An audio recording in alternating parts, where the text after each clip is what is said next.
Hello everyone, welcome to another video. In this video, I'm gonna talk about 5 of the most underrated rules of money. Well, in my opinion. We usually don't talk about them, but we often hear the terms savings, investment, budgeting. But all these terms are actually based on the rules that I'm gonna talk about now. So let's get started.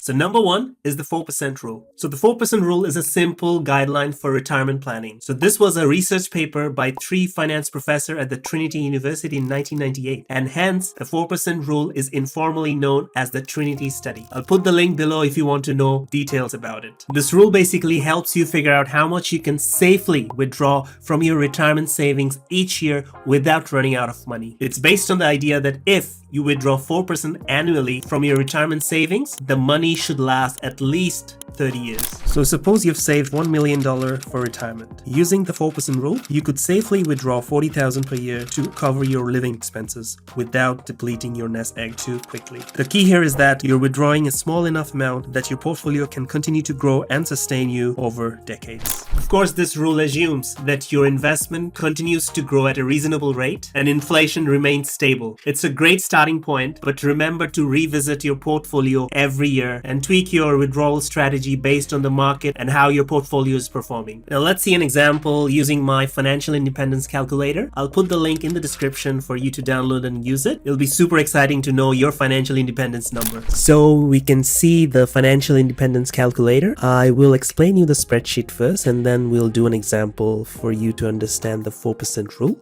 So you can see the monthly spending here.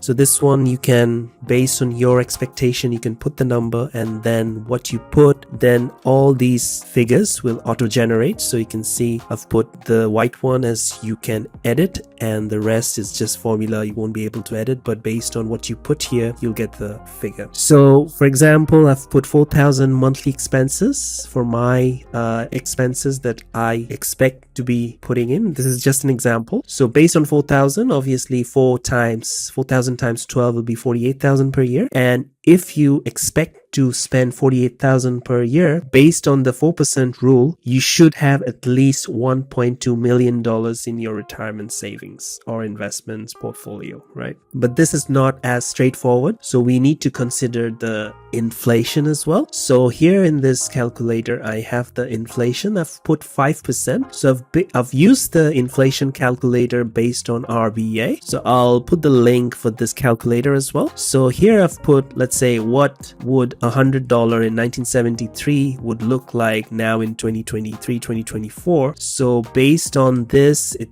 seems in the last 50 years, the inflation was 5%. So based on this, I have put my inflation rate as 5%. So considering the 5% inflation rate and my financial independence number to be $1.2 million, my FIRE number would be $1.726 million if I want to retire with expecting to spend $48,000 a year. Now there's a bit more to this calculator. It will give you a good idea of where you are towards your financial independence. For example, if you have already saved 500,000 in your portfolio or stocks or retirement fund, whatever that is, if you have, let's say 500,000 and it's giving you an 8% return every year, and let's say you are 35 years old and you want to retire in the next 15 years, so you put 50. So this will give you a good approximate where you are and how much money you need to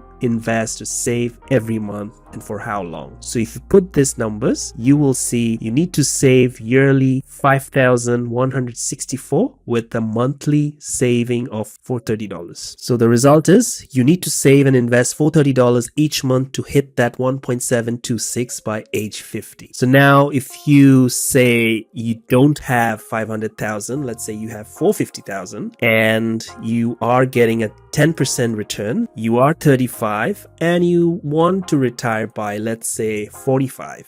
So in 10 years time, you will have to save approximately $21,500 every year, or about $1,700 or $1,800 in the next 10 years. So this calculator is very, very helpful, at least for me. I used it personally to track my, my financial independence. And I will share this spreadsheet, and I hope you'll find value in this. And there's also another tab here. You can track your projected net worth over time. So this will also give you a nice visual representation of where you at and where you want to be financially independent. So yeah, that was the spreadsheet that I've created. I'll share the link in the description and hope you have a crack at it. Next is the rule of 72. One of the simplest yet most effective rule for understanding how long it's going to take for your money to double through investments. It's a quick mental shortcut to calculate how compound interest works. The formula is super simple. Divide 72 by the annual rate of return and you'll get the approximate number of years it takes for the investment to double. Let's say you're earning an 8% annual return on your investment. To find out how long it might take to double your money, divide 72 by 8. So 72 divided by 8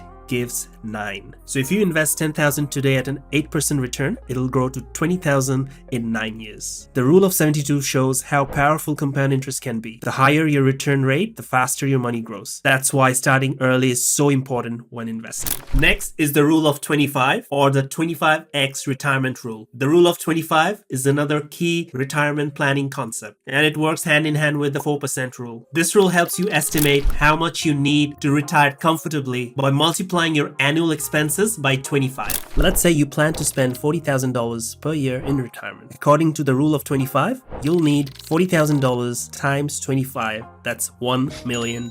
This means you should aim to have at least $1 million saved before you retire to maintain your current lifestyle, assuming you withdraw 4% of your savings each year. So you see the similarity between the 4% rule and the rule of 25? This rule will help you to set a concrete savings goal so you can know whether you're on track to retire or not. This basically simplifies this complex question: how much money do I need to retire? Next one is the classic 50-30-20 rule. I've talked about this rule so many times in the past, but again, this one is the classic budgeting rule. The simple yet powerful budgeting tool that helps you manage your income and spending. It divides your income into 3 categories: 50% for needs, 30% for wants, and 20% for savings and investments. Let's say your take-home income is $10,000 per month. Using the 50-30-20 rule, here's how you'd allocate your money. 50% for needs, meaning rents, groceries, utilities, that'll be $5,000. 30% for wants, that's dining out, entertainment, traveling, and all those wants, so $3,000. And 20% for savings and investments, that's $2,000. This method ensures that you're covering your essentials, enjoying life, and still putting money aside for your future.